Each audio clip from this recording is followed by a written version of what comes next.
Hey there, and welcome to another episode of NetCLIX and Chill. You probably just rolled right over from the last episode, which this is kind of a continuation because we were running real long talking about the Mighty Thor set that's coming out. If you want to check that one out before watching this one, because we are kind of continuing a little bit. But what are we talking about in this episode? All right, well, first, did you want to tell them who we are? My name's Jimmy. And I'm Daniel. And, this is episode 6.5, I guess. I don't know if it's going to be episode 7 or not. But we're going to talk about tournaments, tournament play, what you can expect if you've never been to a regular tournament, what you can expect if you're going to, like, a state tournament, competitive play in general. And I want to talk about the health of the meta a little bit, the different strategies we do have, just a bunch of stuff like that. And we're also going to talk about the event that I am going to this weekend. I don't know when you're going to post these videos. The event might have passed already. I might be at the event while this video is going online. Probably. We'll see what happens. But let's talk about that first, I think, because the event this weekend? Yeah, because it shouldn't take too long to talk about. I do think it's a really cool event. It's really interesting. And Jimmy and I have very different approaches to it, where I see the event and want to expound on it. With my team build, Jimmy's team build would be more based on using the event itself and kind of maximizing what's already there. Right. And by this weekend's event, we're referring to tomorrow would be the 12th of August, 2017. Yeah. So that would be Saturday. Saturday. It's at the Coliseum of Comics in downtown Lakeland. It is 300 points. Golden Age, not modern, which I think is cool. I'm sure that we will see the Thor frog from Hammer of Thor because Vega loves that piece. Because Vega, just throws that into everything he can. And that starts at 1. It's 1 to 4. 3 rounds. 3 rounds. Usually, like around 6 people show up at our local venue. But what makes this event interesting is it's a booby trap event. Boobies. I want the Deadpool picture where he says, haha, you said trap. Like, put that over my face, please. Okay. Right there. So, but this event, after you each place your force on the table, everything, but at the beginning of the game, before player... Good talking. Before player one's first turn, you each mark 5 squares on the map secretly, and those squares are booby trapped. You roll a d6 on a 1 through 3. If an enemy character moves into that square, all actions end immediately. You roll a d6 on a 1 through 3. They're given an action token, which I assume because the action resolved. If they took a move action, they move there. They get an action token for moving, the power resolved, and then if you roll the 1 through 3, they get another action token potentially pushing them. On a 4, 5, or 6, however, they just take 3 damage instead. So they don't get the action token, but they're hit for 3. So it functions similarly to Anarchy's bombs, except they're secret spaces. They don't have an area of effect, and a 1 through 3, you still have something happen. Do you know if the damage is penetrating? It is not. Okay. So, you can roll it off with Impervious. It's not an attack, so you cannot evade it with Super Senses. Or Shape Change. Because you're not targeted. Yeah. Or Kingdom Come. So, and if you've got Invincible, you're taking 1 damage. And Vulnerability, you're taking 1 damage. And Impervious... Can just shrug it off. It can, or you take 1. So, that's pretty cool. The team I built, because I believe Jimmy's looking up his team right now. Specifically some of the pieces that I was thinking of, because Jimmy's not going again. He's missing another maybe. event. Who knows? Well, yeah, depending on how late your thing is, you might be able to sneak I'm going kayaking tomorrow, which will also be in a vlog that you can see on our channel, if you're interested. I don't know kayaking if this audience would Heroclix. specifically be interested in kayaking, but, whatever. So, it'd be cool if you can go, but we'll see what happens. But I am playing actually outside of the ordinary for me. I normally lean more towards Marvel, but I built a Gotham City theme team that I really like. And I've been wanting to use the Kingdom Come Bat Knight. That guy. Right there. Sexy. I got him in a trade. He's actually really hard to get because you have to win in a WizKids event in order to get this piece. You have to win one of their events. In like what kind of window of time? Like, is that still happening? Yeah, it's in 2017. So you're going to the tabletop PAX. If they're hosting events, you might be able to go play and win one. WizKids is actually going to be at Unplugged, PAX Unplugged in Philadelphia. That is November 17th, I believe is the start date. So they're going to be there. I will be bringing some of my clicks to see if I can participate in an event. You'll probably bring some of my clicks since I have more meta stuff and I want you to win. Like, just go win me a bat night. I don't like playing meta stuff. I guess we'll talk about that as far. I'll explain why. I think I probably have before, but I'll give you an off-meta build. It's a stigma. Something that can win, but it's not Jakeem. Yeah. How's that? Yeah. Okay, so I've got Bat Knight. He's 60 points. That is number DP17-006. I'll just briefly talk about him. He's Kingdom Come, and he has the Kingdom Come like alternate team ability trait that they're doing, where he cannot be modified or outwitted by anyone who does not have the Kingdom Come team ability. He is very pink. He has Sidestep, Precision Strike, and Empower. He has an 11 attack, 3 damage. He's a giant. 8 range, 2 bolts, 18 defense toughness with Indomitable for 60 points. And he has the Batman team ability, so he also has stealth. And he's a giant, right? Yeah. So he's got a ton of stuff going on. He's only got 5 clicks, and his first 2 clicks he's got the 3 damage with Precision Strike and Power. On his 3rd, 4th, and 5th clicks, though, he has a 12 attack the entire time, with 8 range, 2 bolts, and Incapacitate. Still has Empower for 2 of those, or for 1 of those 3. So he only has Empower for 1 more click. But he also has Plasticity. So as a giant, you can just smack a dude with close attacks if you want. Do you count as adjacent with Plasticity if you're like with the giant thing, or do you have to actually be in the square adjacent? You actually have to be adjacent. Because I think it just says you treat adjacent squares as close combat attacks. Okay. But not for Plasticity. Oh, and he has flight too, because if everything else wasn't enough. Because he turns into a jet, so it makes sense. It's basically like a giant transformer. But 8 range, dual target end cap with 12 attack as a supporting piece is actually really solid. I'm very okay with that. Yeah. And then he gets regeneration on his last 2 clicks, and he's only 5 clicks, so he could very easily spin back to top dial. Yeah. If you're not Jimmy, because Jimmy only rolls 1s and 2s on that. Yeah, I don't do well with that. I don't like wasting power actions on regeneration, because the odds of me actually doing well are not great. Yeah. So I don't know what's wrong with my dice. So Bat Knight, he's really cool. He is a generic. He's not unique like the old Bat Sentry. So you can actually play multiples of them. The old Bat Sentry wasn't great anyway. Yeah, but it was a unique generic. But its arms moved, so that was cool, I guess. It was a unique generic. Anyways, so obviously it's a generic. I want as many as I can get. Because it's a hard to get, convention exclusive generic, it's pretty expensive. How expensive is it? Anywhere from $30 to $50, depending on what the mood of the internet is. The mood of the internet. But again, like, it's an awesome sculpt, awesome dial. I really like this piece. I want like 10 of them. I just want to have like on my little shelf a wall of Bat Knights with like Batman standing in front of him. Yeah, and I want to get like just the Batmobile for no reason other than to have it because it looks cool. Oh, and they have the ram ability since we're talking about it, but they take feedback damage, so you probably won't use it very often, but it's still a cool ability to have. I don't know, you could ram, take 2 damage, and go to your double target and cap. That could be good. Anyways, so that's him. Next, because of the event, I have to bring Anarchy Prime. That is the Joker's Wild 003B Anarchy. He puts out 6 bombs that they basically you have to put them more than 3 spaces away or more than 4 spaces away from each other. They have a 3 space range. If an enemy character comes within them at the beginning of your turn, you can activate the bomb. 4 through 6, they take 3 damage.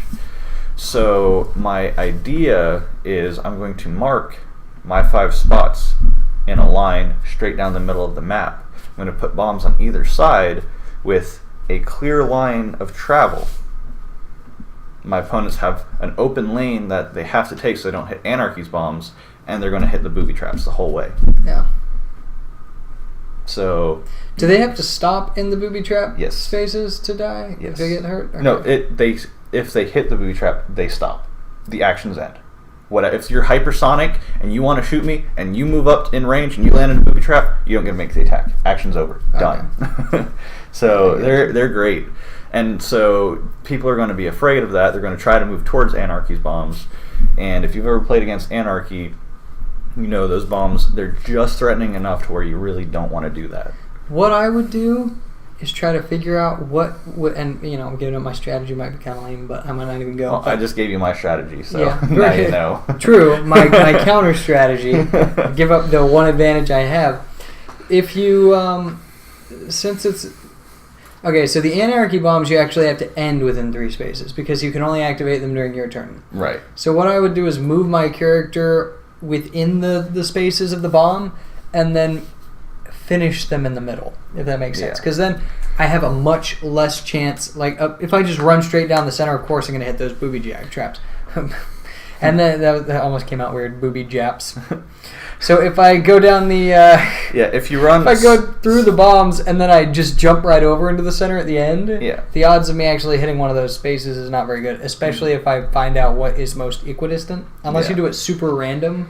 It should be kind of easy to figure out. That's kind of the idea. I want to have enough randomness to where you're afraid to touch the map, really. That's the end goal. But again, Jimmy is pretty great with strategy, so he'll probably out-strategize me. Such good coverage. Yeah. I fought that once, and I had to conga line up the side of the map. Now imagine if that conga line was full of booby traps. Yeah, that's what I was thinking, too. It was like, my God, that would have been horrible. So that is... And Anarchy has probability control, my favorite power in the game. So, of course, I'm going to bring him. Now, to activate my opponent's booby traps, I am taking the Haha Joker at 50 points. No, just imagine this cinematically. He's just sprinting through the center of the map, just he hits falling into a trap and it just blows up in his face. And then gets back up and runs to the next one. Oh, that would be so great. So I'm playing at 50 points, so he has 30 clicks. Okay. He could hit 10 traps if there were 10 traps available. And he can heal himself, so he really doesn't care. I'm also putting Proteus on him for 35 points to give him +1 to all of his stats, because if you're playing Joker, you're putting Proteus on him. That's just how that works. Because the burn doesn't really matter to him because he's got so many clicks. It's actually good to help you control what clicks you land on, because the Joker has so many good powers that are all very situational. You actually want to guide him towards certain ones. So he's got Outwit, then he goes to Range Combat Expert, Poison, he gets Flurry, Precision Strike and Charge, Blade's Claws, Exploit. So you can definitely try to manipulate randomness in order to get better results. Because so far my team is all support oriented, I got my person clear booby traps, I got extra traps to add, I've got my giant flying thing that does stuff. I have to put in a piece who kind of ties it all together. And I've played him in 3 of the last 4 events I went to. I might as well keep it going. It is the Elseworlds Green Arrow. He also has the Gotham City keyword. You know what he does by now. We've talked about it since he came out in every single episode. This is the Chase one. Yes, the Chase. I don't know if there's even another one in that set, but there are multiples. It's 049, the Chase Green Arrow from Elseworlds, and he does everything for this team. If he hits first, then it lets Joker, Range Combat Expert, up to a 4 damage. So suddenly this little haha, I'm just popping booby traps, hits you for 4 damage. It lets my Precision Striking, Bat Knight hit you for 3 damage, easier. It makes Anarchy, he's got 2 damage. He kind of still sucks. Oh, well, he gets Quake, so I could hit someone and Quake him off a building. Suddenly I'm doing damage. So there's options, and it's just a good all-around piece. I don't have the same support I usually have for him. He's going to be kind of operating by himself. But because he is a stationary piece, he's not too threatened by this format. And he's got long range like the Bat Knight, so they'll probably be working together. Yeah. Does he ignore stealth? Does he have he ignores improved targeting, everything except for blocking. Yeah. So it works well. And I can use him in tangent with Bat Knight because I'm a giant flyer, so I can carry him without lowering my movement speed through anything. So it works. Yeah. So what I would do in this, and is that... Yeah, so that's my team. That's kind of my strategy is I'm going to have the entire map covered in stuff you don't want to touch, and I'm going to be shooting you from the other side of all that stuff. Yeah. So while his anarchy, I feel like, is the piece that really brings that strategy together, because you are basically mind controlling the other person into being like, hey, go toward these booby traps because it seems like a safe place. The opponent is really going to have to think about it. And honestly, you could kind of juke them out by being like, oh, well, I'm just going to avoid that center part. And then you could even catch them in those bomb areas by putting them into the fringes of that area. So they do what I was saying, run next to it, and then they're like, oh, joke's on you, and now you're stuck there. And then you're going to blow up next turn anyway. And another thing, too, is because I have so much map control, and I've got a named theme team, so I'm getting a bonus to map choice, I can pick one where you're suddenly more restricted, taking damage, you're more restricted, or you're in lines of fire for Green Arrow. Yeah. You really don't have a good place to go. Yeah. I think Anarchy is a really good piece to keep this team to the theme. I think it's a good idea. This team would not function well without Anarchy. Yeah. Even though Anarchy himself, all he gives me is prog control, which is good because Green Arrow missed every first attack ever. Just that bad luck figure. Yep. So my idea would be to use characters that can manipulate the movement of another character by using like close combat attacks and stuff like that. So drop the Pim tank on him. Yeah, I would place the bomb or the traps in areas that it looks like there would be high traffic or a lot of combat scenarios next to things like hindering terrain, so that my characters can ambush other characters and move them into the trap to maximize damage or to give them those action tokens. Just try to manipulate the event as much as you can by manipulating the movement of the opponents that you need to. And that would be through characters like Donatello from, just a moment, he is from the Teenage Mutant Ninja Turtles Heroes in a Half Shell set, which is the second set. Number 25 is a rare. And this Donatello is 100 points. And whenever I first pulled him, I used him all the time because he's very versatile as a support piece, but he could also be used as a secondary close combat attacker.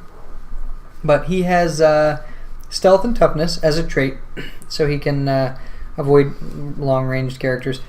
And then he's got, as his damage power, at the beginning of your turn, you could choose one, Outwit, Perplex, or Support. He could use the chosen power until your next turn, so that's super versatile. He has a 10 attack, 3 damage, but for this event, he has his white attack power, Ride the Bow.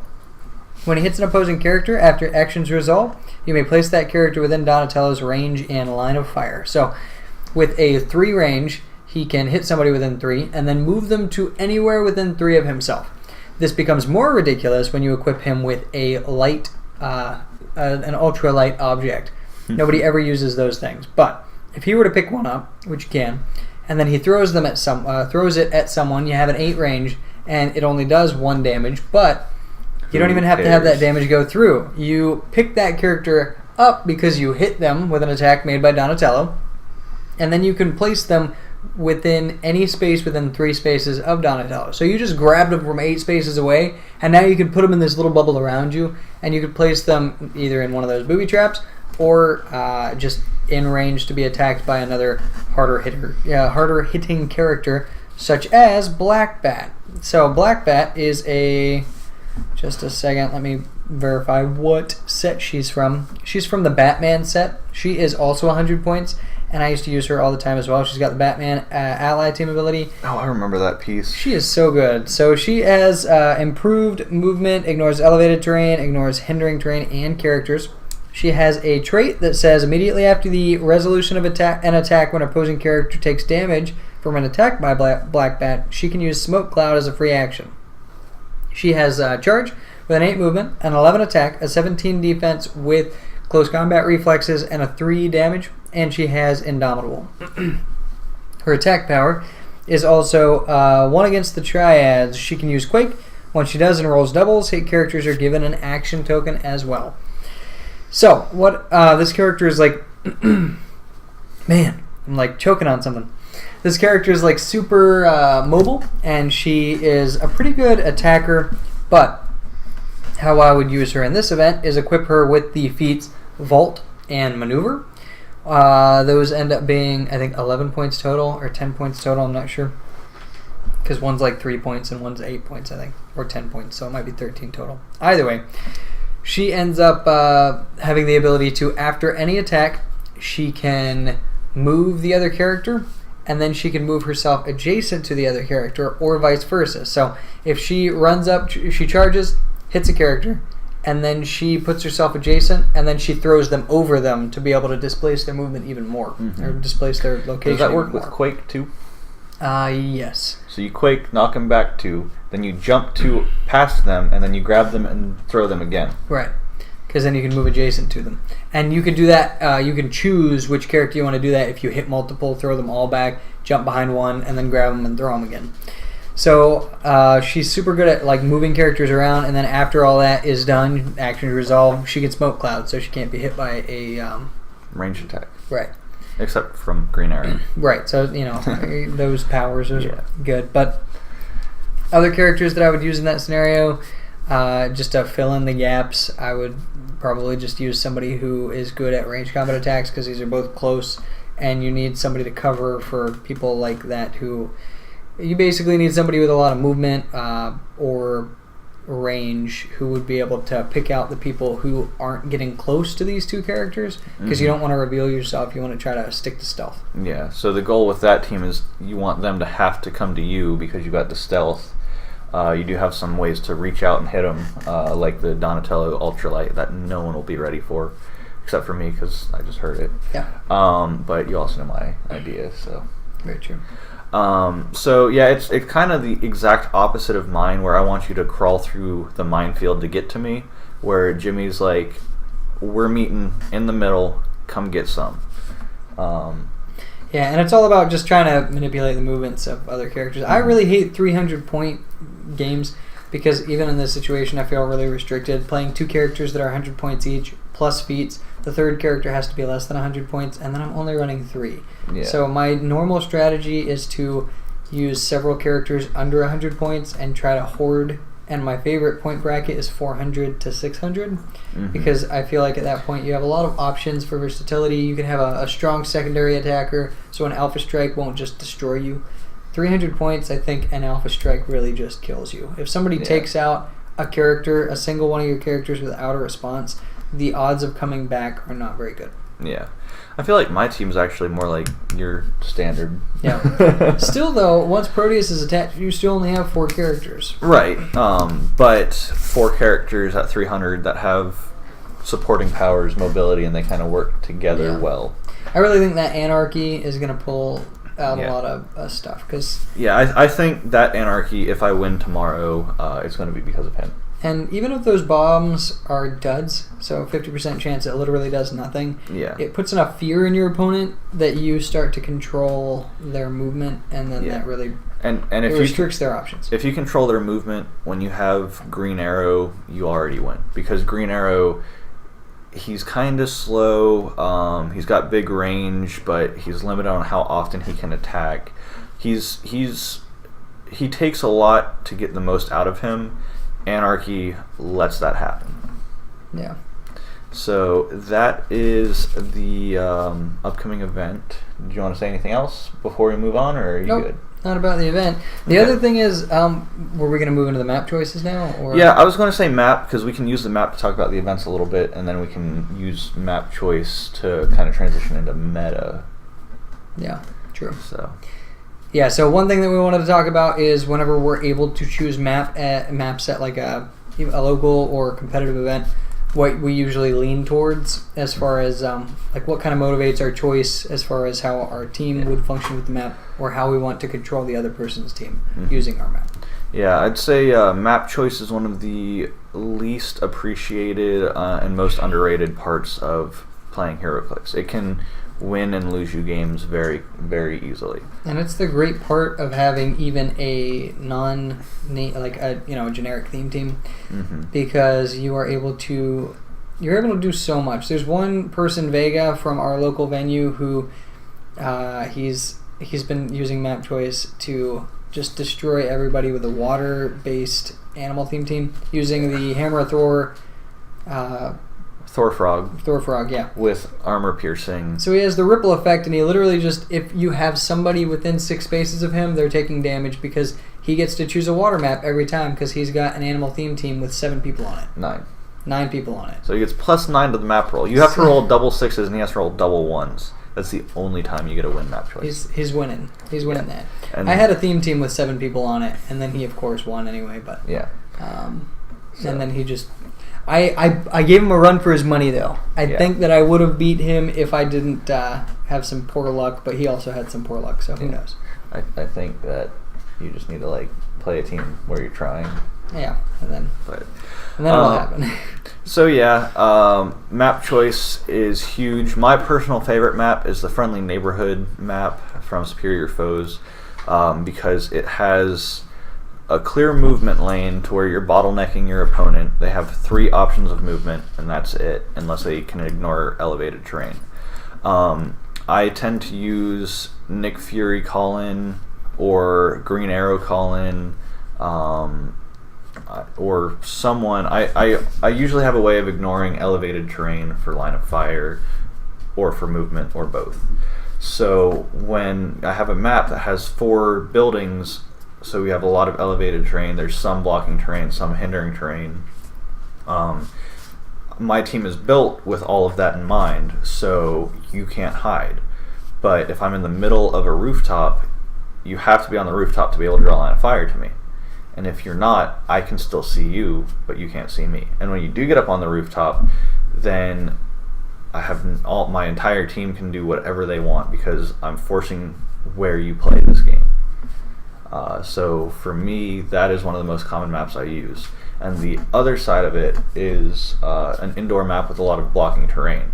So if I'm going against a team that outranges me, they have Nick Fury on their team instead of as a call-in, then I can take the map with a lot of blocking terrain, manipulate my movement to get up close to them before they can attack me, and just really like both sides of that map. That's probably my favorite map in the game right now. Yeah.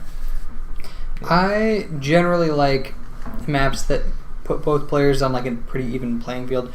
I don't normally choose a map to try to disadvantage my opponent unless I have a very specific plan that I know would work against a variety of teams, which isn't usually how I approach the game. Usually, of course, I have a theme team. I like to play pretty casually. I do usually get to choose map because of the theme team, because a lot of the people at our local venue don't, other than Vega, because he's a freak. And there's I'm working on it. Yeah. I brought a theme team, I think, last 2 weeks. That's last cool. 2 times that I went, at least. Yeah. Well, what I usually choose is city streets, and there are a lot of city street maps. They're printed continuously. Usually they're on the back of almost any actual themed map. So you're like, oh, I got the Joker's chemical plant on the back. What do you know? Another street map. And then you have the Runaways map or something. More streets on the back. Yeah. I like to play maps like that, though. Too. The Runaways map is pretty great. Yeah, I like the Runaways layer map. That made me real happy when I saw that. We read the Runaways when it first came out. I think you were buying each graphic novel as it was released. You'd finish it before the next one came out. I'd take that book from you. You'd go buy the next one, and I was just one book behind you the whole way till we finished that series. That was such a great series, and I love that they got representation again because they had already gotten printed once. And they were good when they were printed back in Hammer of Thor. Yeah. And then our reprints feel just as good, and I think they even did Gertrude and Old Lace amazing. Yeah, and Nico, they did better too. Yeah, they were good in their time back then. They wouldn't have been playable now, and then whenever they did them again, the new ones, I think that they really brought them back to the present game, and I really appreciated that. I really appreciated them giving them their own map, because having the layer with the leapfrog and everything in there, that was just so super cool. Yeah, it was great. And that map too has a ton of strategic possibilities on it. That map is another great map. Cosmic Spider-Man really shines there because he will get the first strike 9 times out of 10. Phasing Teleport is really good on that map. You can just force your opponents to do a lot of kill zones. So it's pretty great. But I really like city streets. Usually they sprinkle in a little bit elevated because you have the buildings to the fringe, and then the center is always a focus on a street, It's got some hindering terrain in the form of cars. It's usually got some rubble as blocking terrain. And both sides have the same potential. So you've got, usually it's pretty equal in the amounts of hindering terrain, how far it is from your starting zones. What it creates is a situation where one person literally just has to outmaneuver the other. So it's all based on like the fight in the center, having your characters who are supporting kind of to the fringe, trying to protect them behind the sparse blocking terrain. And both people are trying to maximize the number of shots that they can take by trying to work around the limited terrain that you have. In that type of situation, it feels right. I feel like there's no point whenever my opponent is like, you win because of map choice, which there have been like several times that has happened, and it just feels like it ruins the game. And that is also why I don't like to play competitive lists, because I like to come to the game and be like, this is my team. I read about it in a comic, basically, and these are, it's a theme team of characters that I really like, and I don't want to short someone based on who I bring or on the map that I choose. Because there's been too many times whenever I have tried to be competitive, and like either at the very beginning of the game or like halfway through the game, you can just see that the person's not having any fun. They have basically like this exhausted expression where they're just like, really? Like, this is what's happening? Well, and I've been on the bad side of that too, especially because of my dice. So like I appreciate a good, fair game. Yeah. And I feel like that's what I strive for in the game. I think I've had a lot of highly competitive games where it is even and it's balanced, but there's more variables, I think, to get to that point. You both have to be playing a strong competitive team. You have to have a lot of strategy involved, and you both have to be really good players. That's one thing I think a lot of people don't realize is they want to blame their team, they want to blame their dice, but sometimes you're just not as good at the game as your opponent, and you have to accept that to get better. And the people that don't, when they're losing to someone who is just better, they get disheartened, they get that exhausted expression because they're just thinking, there's literally nothing I could do, why did I even start playing this game? But to the flip of that, I've seen Jimmy play kind of garbage teams and win events because he does out-strategize, and he does, like he's saying, work on the fringe, get you in a position he wants you in, and he's got a built-in strategy. I could put meta pieces on the table all day long. If I don't have any idea of how they work or who they work with best or what strategy I want, I'm never going to win a game. You have to go beyond the pieces on the table to get to that next level. And I think that's probably what you've run into is at these competitive events, people who have the pieces but don't have the skill. And then they get really butthurt when you whoop up on them. Yeah. And that's, again, to shout out to IDC Comics, where I've gone for a couple competitive 300 Modern events. Their group is very good about understanding the way competitive games work and understanding the high level of play. And I've had some really good competitive games that I've mostly won. I've lost a couple now. But both on winning and losing side, I felt satisfied after the game. Especially like the first one I played at the most recent event I went to and lost to Baldy. He won map choice. He picked a really tough map, but we were able to both strategize, and it was such a close game. It came down to, like I said before, 1 or 2 attacks determined who won that entire game. And having that high level of competition, that much strategy, and having 2 completely different teams work well against each other, it was a really satisfying game. But when you're playing against 300-point modern competitive and you're getting opponents who aren't ready for it, it's not fun. Yeah. I don't know. I don't mind playing the underdog in a situation either, because like if I come with a really competitive team and then I end up getting whooped too, then it's just like, I don't know. Then I'm just like, I didn't really have fun playing the game because it wasn't something that I had like my heart behind, because it was like, oh yeah, these are really cool characters. It's just kind of like, oh, these are really good guys. Yeah. And then but whenever you are playing a team where you're like, you bring it to a competitive event, you're coming at it from a casual standpoint. I enjoy the game better personally as well, because if I lose, it's like, oh well, you know. Yeah. And then if I win, it's just like, It's kind of awesome. Yeah, because then you're like, wow, I took this really like not great team that I just really liked to play, and it was a lot of fun, and I managed to win with it. And it's just like, well, that's pretty cool. Yeah, I get that feeling too. When I have a team I think is the best team in the game, or obviously I wouldn't bring it if I didn't, I have that expectation to win. And once you get to the expectation of winning, it makes the game less fun because it's all or nothing. Like, I had that event recently where I got second place, and I was actually like kind of disappointed. Where a lot of people, you get second place at a big competitive event, and it's really cool, really exciting. But I was like, man, I should have won, and I didn't. And like when you kind of hit that level, you got to be careful because you can burn yourself out very quickly. Yeah. And like I didn't go to the state event to have a chance of being the state champion because I was getting real close to that disappointment level. So I rolled back a little bit. I'm playing more casual events again because I don't want to burn out. Yeah. I have had several cases, though, where I literally won only because the opponent was underestimating the team.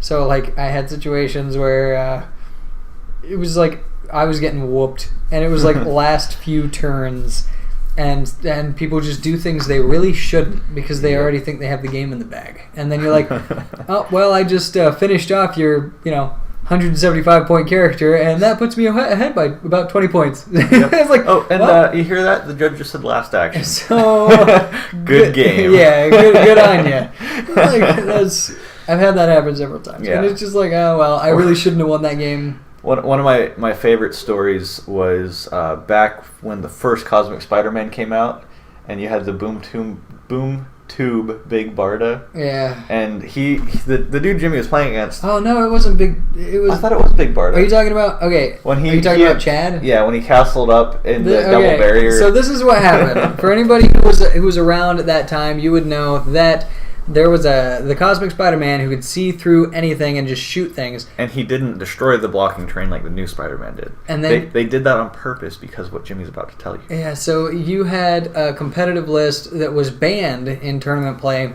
because there is a damage inhibitor. It's an object where if no objects or terrain or anything like that could be destroyed within 6 spaces of it. So what people would do is have 2 people, very low point characters with barrier, and then you'd have this sitting in a room that already had walls around it, or you would hole yourself up in a corner, and then each turn, one character would use barrier, and then next turn they would clear while the other person used barrier, and they would all pocket themselves inside with Cosmic Spider-Man, who would then shoot repeatedly, and there's literally nothing you can do. He had a 12 range hypersonic speed for what it's worth, which wasn't much then. And like what, a 5 or 6 damage with penetrating? Yeah. So it would and this was before Invincible, so penetrating was it. It would just kill everybody. And this was banned in tournament play. Somebody brought this to a casual local event. I think there was like a mediocre prize, like it might have been the Bat Belt or maybe the Bat Cave or something, like something cool to have, but you're playing casually. Come on. Yeah, but these things are for anybody who plays regularly at tournaments. You know that there's the one tryhard guy. Like this was the tryhard guy, like tryhardiest guy I've probably played with consistently. Yeah. I haven't seen him in a long time, but yeah. He was a cool guy to play with, especially when he did bring casual lists. He was a neat guy. It was just sometimes it was tiring to fight lists like this. But long story short, he brought this banned list. And there's literally nothing you could do. Like, the expectation is nobody's going to be able to counter this, and I'm just going to destroy people. I don't understand playing the game like that, but whatever. Mm-hmm. So we get the Arkham Asylum map, and it has all the little rooms. So he puts himself in a room, he has the inhibitor in there, and then he blocks the doorway. I'm playing a 400-point 7 soldiers keyword theme team. And it has the 100-point, or it's like 97-point Frankenstein, the red Vigilante, and it's Vigilante, the red, whatever his name is. He was like 30 points, I don't remember. He's a red. He's like a little dude in a red hood and stuff. He's like this little Hispanic, like Zorro type character. Zatanna and the old Clarion, and I walk up to this thing, and he's just pounding away. Has no idea what is about to happen. And he is just destroying my characters as I'm running up. But I've created a wall of people that made it look like they were going to be the aggressive ones. In the meantime, Zatanna is running up the side with Frankenstein. And she has teleport and flight, so she can carry. So she teleports Frankenstein into the room, and Frankenstein just one-hit kills one of his tiny barrier guys, so that his mechanism now has a falter. Now he can't keep it up every turn without pushing. So the rest of the team is able to just run in there and just start beating the crap out of everybody. And it was so great, because that is probably one of the lowest rated teams I've ever played versus a banned competitive list. And I just beat the snot out of them. It was a great moment. But yeah, I don't know, brings a tear. That was a good time. Yeah. But all that to say, that's why map choice matters. No. Because if that banned broken team would have been stuck on a grasslands map, suddenly it's just okay. Yeah, because then you couldn't surround the entire team with barrier, and then you could start picking people off. Yeah. All right. So with that, let's talk about today's meta a little bit. I know you don't really know as much about it as I do, because obviously you hate Jakeem and everything about him. Jakeem meta. But let's go ahead and skip the Jakeem discussion, because I think at this point everyone knows. Where is the Shredder in all of this? Because you have the Shredder team. I tried fighting it at one point, and that was not great. Do we want to talk about Shredder for the next 3 weeks, or do you want to talk about Shredder when the new rules come out? What is he better or worse? The difference is you can outwit Invincible regardless of the source when the new rules come out. Meaning? That he wins, because he beats Jakeem at that point. Okay, so that makes sense. We'll talk about it on the new... we'll talk about with the new rules, I guess. Because that's going to be what's relevant. That's pretty much what's relevant. So, obviously, Jakeem is sitting on top still with Supreme Intelligence, Brainiac, or Eclipso, based on preference. What that does gives him willpower, stealth, impervious, so he doesn't have to waste his picking power on a defensive power. So he can running shot, pulse wave, charge, exploit, whatever. So everyone knows what Jakeem does. That's 177 points, so you usually get an 80 to 90 point support piece like Al Jordan. You could take Green Arrow, Doctor Strange. Then you take a Nick Fury ID call-in, Green Arrow, or Cosmic Spider-Man call-in to get around line of sight issues, and you just kind of move up and kill things. Jakeem can take Enhancement for Plex that turn, and Fury can hit for 6 penetrating, removing a power. So that's that team. I think Jimmy just kind of died a little bit when he heard me so readily explain that, because I play that team. So now with the new rules, I do not think that will be the top list anymore. I think it'll be a top 3 list.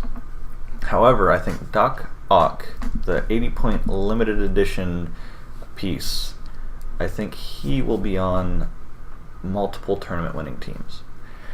And that is because he's nasty. So there's the Sinister Syndicate theme team that's already popular. It is 2 of these Doctor Stranges at 80 points, Kingpin at 50. It's Dr. Ock, right? Doc Ock. Yeah. I said Doctor Strange. Sorry, because Doctor Strange, Earth's Guardian, is also a really good piece. 2 Doc Ock. Okay, so 2 Doc Ock, that's 160 points. Mysterio Limited Edition, he's 50. Kingpin from the Fast Forces set, he's 50. So you're at 260 points. You take Overdrive for 35, and then Green Arrow or Cosmic Spider-Man ID call-in for your last 5. So you're at 300 even. Theme team, +4 to map roll. Overdrive can carry the Doc Ocks. They double outwit someone, then they hit with 8. They have 8 total attacks at 3 damage. And you can do this turn 1. So it's pretty nasty.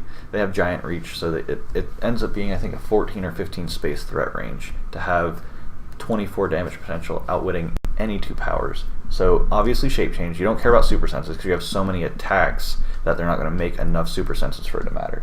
But shape change will shut this down. That is priority number 1 to outwit.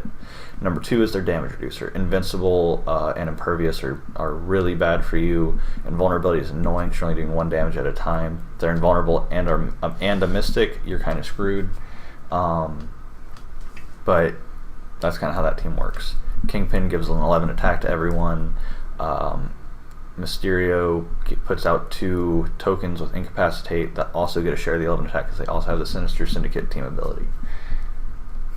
And you get Empower from Overdrive, but the Doc's damage value is locked, so you won't use the Empower a lot, but it's a surprise when you hit with Kingpin or what's his face? Mysterio?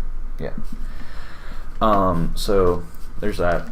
I personally have a variance to the list. I don't like Mysterio that much. I think he has a place. Adding +1 to the map choice is nice. But personally, I would rather put Brainiac and Eclipso on each of the Docs to give them a damage reducer so they're not so glass-jawed, because they have 6 clicks with willpower, and when you use their flurry, they only have a 16 defense, so they fall quickly. So suddenly when you're putting these damage reducers on them, you can give them +1 attack naturally, so Kingpin's not even as important.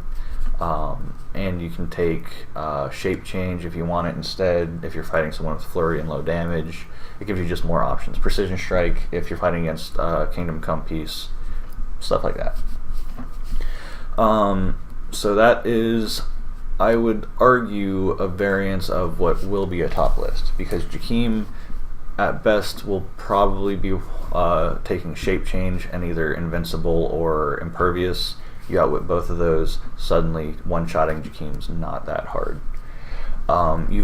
You're always going to have some variance of a Nick Fury team, potentially with Jean Grey with a free action Telekinesis, so you have a 16 threat range and you can TK him back. Those teams are going to stay competitive. Shredders, I think, are going from low A tier, high B tier. They're going to become a top tier team, but not the way people have been running it. So a lot of people have been running it with Shredder Clone, with or without Ocean Res, just based on preference, what ID card you want. Mini Shredder, and they take Claw Shredder, and then Overdrive for the same reason you take Overdrive in the Sinister team. The issue is this team is inherently weak to Invincible, because Invincible doesn't care about penetrating. So what I like is dropping Claw Shredder, adding in 1 Doc Ock, so you get Flurry for consistent damage output instead of just 1 damage per turn, and it gives you the Outwit to get rid of the Invincible. So you outwit Invincible, you move up with the Shredders, you deal damage, and then you flurry with the Doc Ock, hopefully that you've knocked him down to a lower damage reducer. And you get consistent damage out of it. He also has Giant Reach, so he can attack from behind Mini Shredder. It's just stuff like that. I think it's pretty good. I think that that Doc Ock, I think having it with 2 is really good, because you kill one pretty quick, the other one is going to be able to respond and kill the biggest threat. But he's very, very soft. I wouldn't want to rely on him as an outwitter and secondary attacker, because seeing that is your strategy, I would go after him first, and then it would neuter the rest of the team very quickly. But the reason the team works is because of Overdrive's just massive range. So in order to hit... So you get the first strike, but I mean, but if the first strike doesn't matter, are they first strike first? Well, if you outwit Invincible and sidestep up with each of them, they take 2 penetrating, and then Doc Ock attacks 4 times. Ideally, at that point, you've done enough damage to their primary attacker that even if he does knock Doc off of the outwit, that primary attacker shouldn't have Invincible anymore. Not a great example, because Kingdom Come doesn't care about outwit. So the 20 defense Green Lantern becomes an issue still, because you need 10s to hit him with Doc Ock. And then you got Super Senses to get rid of it. And you have to hit him twice to get him off of Invincible. Yeah. But if you do, then you just win, because 2 turns with the Shredders and it's dead. But that's just one variable list I like. You can put in different outwitters. You can kind of manipulate that list differently. But having outwit with those Shredders to get rid of Invincible makes the Shredders incredibly strong. And especially with Ocean Res on Shredder Clone, because the Shark actually does do pretty good damage. Yeah. Another team I really like, it's currently weird, is the Dreadpool team. It's Dreadpool Prime 001 from the most recent Deadpool set. Usually I like it with Renee Tilly because she has phasing teleport and probability control. And then you take the Chase Captain America, Samantha Wilson 069 from Avengers Defenders War. She gives Renee Tilly +3 speed when she carries. Renee can carry multiple characters. Dreadpool can attack after being carried if it's targeting a character whose keyword you picked at the beginning of the game. And the Captain America is allowed to take non-free actions after being carried. This team, Renee Tilly has sidestep, so she carries everyone 2, and then she phasing teleports with a total of a 12 speed. So you carry 2, then you teleport 12, so you have 14 spaces you cover. Then you place them in front of you for the 15th space. Dreadpool has a 6 or an 8 range, I think an 8 range. So that is a 23 space threat range. He's got Penetrating Psychic Blast, 3 damage, he has Perplex, and the Captain has Perplex. And if you put a Possessor on him, you naturally go up to the 4 damage, so you can have a 12 attack, 6 damage, attacking after being carried 15 spaces. And you have the Captain America. She's only got a 2 damage, but she has super strength with like an 11 attack and charge. So after she's carried, and I think she has exploit too. So you have the penetrating you can't use with the free attack on Dreadpool. But you also, it's a free attack, he doesn't get an action token, which is important for how this team works. So then you charge with Captain America to tie up any of their ranged attackers, so they can't really deal with Dreadpool.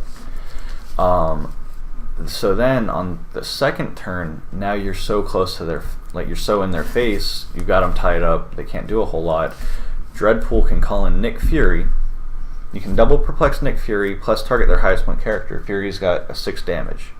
He can shoot and choose a power that an opponent can't use and attack for 6 because Dreadpool still doesn't have an action token through all of this. And Dreadpool can still attack at the end of that turn as well. It's pretty crazy.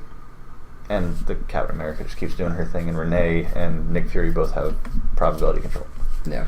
So. And on the second click, that Renee gets crazy with that prob control. And she's got Psychic Blast, so she's a secondary attacker too, or a tertiary she's cheap, attacker. But she's 55 points, has Psychic Blast, probability control, and her probability control gets better on click 2. Oh yeah, on click number 2, she can use it no matter. She doesn't matter about. Wow, she doesn't care about line of fire, so she literally can prob control anything on the map. Yeah. You could just hide her off in the corner after she's done moving people around, and she could just prob control and be like, "Oh well, she's alive, so probbing." Like. So. She's pretty nasty, and that's what? How many teams did I list there? 5 probably. Yeah. That I think all have very good. So that's potential. the meta in a package for you. Yeah, and that's not even taking into account the new set, which I think will have some meta pieces that'll affect the game. And we don't know all of the rules changes; they're not all concrete yet. That might change the meta too. Yeah, very true. All right, so it looks like we're getting to about 55 minutes on this one as well. So. Was there anything else that we want to talk about? I think that got everything. We've talked about maps. We've talked about our meta strategies, our 300-point golden age for this next event. So yeah, I think that's pretty much everything. All right. Well, thank you once again for getting through an entire episode of NetCLIX and Chill here at Dimension Shift Studios. And if you think of anything, feel free to let us know what we can do differently, what you liked, what you didn't like. And if you made it this far, I appreciate it. And if you didn't, I still hate you, but you still don't know. Very true. All right, well, have a wonderful day, and I guess we'll see you in the next one. Goodbye.